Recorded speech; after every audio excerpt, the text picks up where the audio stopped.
In this video, we are going to talk about deadly diseases of the world. So before starting this video, please like this video and subscribe to this channel for our future updates. Welcome to Pique My Interest.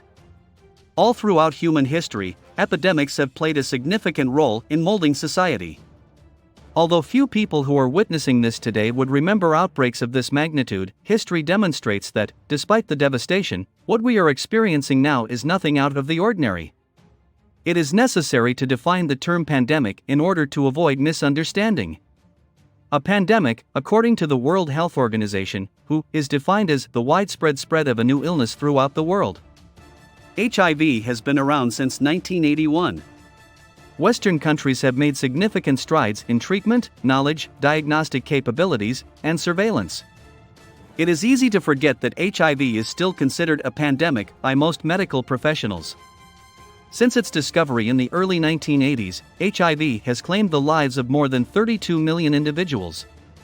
At the end of 2018, over 37.9 million people were estimated to be infected with HIV. The virus that causes HIV is similar to the virus that causes AIDS, but there are important variations between the two contemporary pandemics, with the most evident difference being the means by which they are transmitted. HIV, in contrast to SARS-CoV-2, which is the virus that produces COVID-19, cannot be transferred through coughing or sneezing. HIV is spread through contact with bodily fluids. COVID-19, on the other hand, has a considerably greater ability to propagate through populations. Within a few weeks, SARS-CoV-2 had spread to every continent on the planet with the exception of Antarctica. Another significant distinction is that there are presently no medications available that can be used to treat or prevent COVID-19 infection. However, despite the fact that there is currently no vaccine for HIV, persons who have access to antiretroviral drugs are now able to live a healthy life. H1N1 swine flu outbreak in 2009 to 2010. According to the Centers for Disease Control and Prevention (CDC), an estimated 60.8 million individuals were impacted by the swine flu pandemic between April 2009 and April 2010. There were approximately 274,304 hospitalizations and 12,469 deaths. Both swine flu and the new coronavirus are characterized by symptoms such as fever, chills, coughing, and headaches, among other things. In addition to being significantly different from other known strains, the H1N1 PDM09 virus was also notably different from SARS-CoV-2. This meant that the vast majority of people lacked any natural immunity. Interestingly, some older persons did exhibit immunity, which suggests that H1N1 PDM09 or something similar may have infected huge numbers of people a few decades ago. Because of this immunity, those under the age of 65 accounted for 80% of all fatalities in 2015. With SARS-CoV-2, this is not the case. All age groups appear to be equally susceptible to infection, with older persons being the most at risk of acquiring a life-threatening illness. Certain groups of people may be immune to SARS-CoV-2, although researchers have not yet identified any such individuals. The overall death rate for swine flu was approximately 0.02%, according to a reputable source. Recently released numbers, which are subject to change as the pandemic advances, indicate that the number of cases is slightly fewer than that of COVID-19. Furthermore, swine flu was found to be less contagious than COVID-19. The fundamental reproduction number, R0, of swine flu ranges from 1.4 to 1.6, according to a reliable source. This means that each person who has swine flu has a 1.4 to 1.6% chance of infecting 1.4 to 1.6 more persons. Scientists, on the other hand, feel that the R0 of COVID-19 is somewhere between 2 and 2.5, and possibly much higher. Furthermore, some experts have determined that the R0 value may vary based on the size of the initial outbreak, which has added confusion to the situation. Cholera's recurrences are numerous. Over the course of the past 200 years, cholera has reached pandemic proportions on 7 separate occasions. Experts consider the cholera outbreak that occurred between 1961 and 1975 to be the 7th pandemic. It is caused by some strains of the bacteria Vibrio cholera, which causes a bacterial infection of the small intestine. It can be lethal within hours, according to a reliable source. The most frequent symptom is diarrhea, while other symptoms such as muscle cramps and vomiting can sometimes occur. Without treatment, the mortality rate from cholera can reach 50%, despite the fact that urgent rehydration treatment is efficacious in up to 80% of cases. This is many times more than even the most optimistic forecasts for COVID-19 at the time of writing.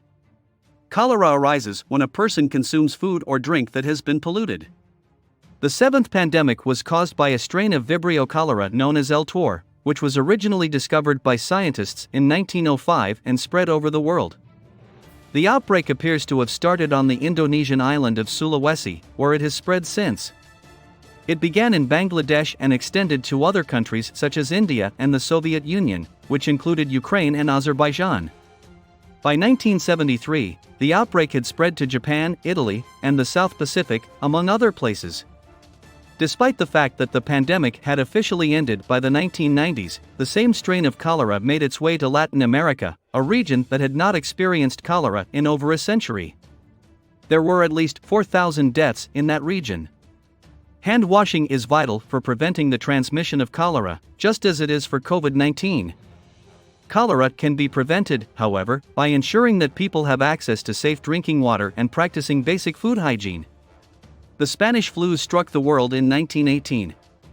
During the spring of 1918, health specialists discovered an H1N1 virus in the bodies of military men from the United States. It is believed that around 500 million people were affected by this virus between January 1918 and December 1920.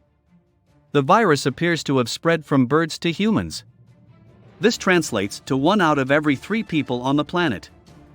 Approximately 675,000 individuals died as a result of the epidemic.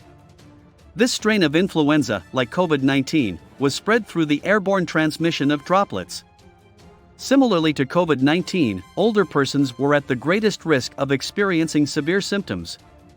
In sharp contrast to COVID-19, the Spanish flu had a significant impact on children under the age of 5 and adults between the ages of 20 and 40. In fact, a 25-year-old was more likely than a 74-year-old to die as a result of the Spanish flu, according to the study. This is unusual in the case of the flu. COVID-19, on the other hand, often only has a small impact on youngsters, and individuals between the ages of 20 and 40 are substantially less likely than older persons to experience severe symptoms. This could be because elderly people had already developed immunity to a similar disease, similar to what happened with swine flu. Those who survived the Russian flu epidemic of 1889 to 1890, which was referred to as the Russian flu, may have benefited from the experience. Additionally, some scientists believe that younger people's strong immune responses may have resulted in more severe lung symptoms owing to exuberant pulmonary exudation, which is a term that refers to excessive pulmonary exudation. To put it another way, the robust immunological reactions of young people may result in an accumulation of fluid in the lungs, making breathing even more challenging. A vaccination to prevent the disease was not available at the time, nor were antibiotics available to treat the bacterial infections that could arise as a result of the sickness. Because of the aggressive nature of this particular H1N1 strain and the absence of available medications, this was the most severe pandemic in recent history. The pandemic manifested itself in 2 waves, the second of which was more lethal than the first. The infection, on the other hand, faded pretty abruptly. The Spanish flu had a fatality rate of approximately 2.5%, according to a reliable source. Because estimates differ from region to region, it is difficult to compare this to COVID-19. It was a different time. The aggressiveness of the virus was a contributing factor to the high fatality rate associated with the Spanish flu. In addition, social differences played an impact. People in 1918 tended to live in close quarters and may not have placed as much emphasis on hygiene as they do today. It is possible that these elements will have an impact on how quickly a virus spreads and how dangerous it is. Additionally, the world was at war, which meant that vast numbers of troops were traveling to remote regions, which aided in the transmission of the virus. Malnutrition was widespread during World War I, affecting both civilians and soldiers on the front lines. The presence of yet another risk factor for sickness may have rendered them more sensitive to it. The Spanish flu and physical separation. Despite the fact that the Spanish flu pandemic differed significantly from the current COVID-19 pandemic, it provides us with an important lesson on the usefulness of promptly deploying physical distancing measures, as well as social distancing measures. Officials in Philadelphia, Pennsylvania, minimized the significance of the city's first occurrences of high death rates. Mass gatherings continued, while schools continued to operate as usual. It took the city approximately 14 days after the first reported cases before it began enacting physical separation and other preventative measures. Infectious illness outbreaks have impacted communities throughout history. These events affected the economic, political, and social aspects of human civilization for centuries. Epidemic outbreaks helped create epidemiology, prevention, immunization, and antimicrobial treatments. From HIV to COVID-19, we've seen how deadly diseases change lives. What do you think of our video? Let us know in the comments section below. If you enjoyed this video and want to hear from us again, be sure to hit that subscribe button before you go. Thanks.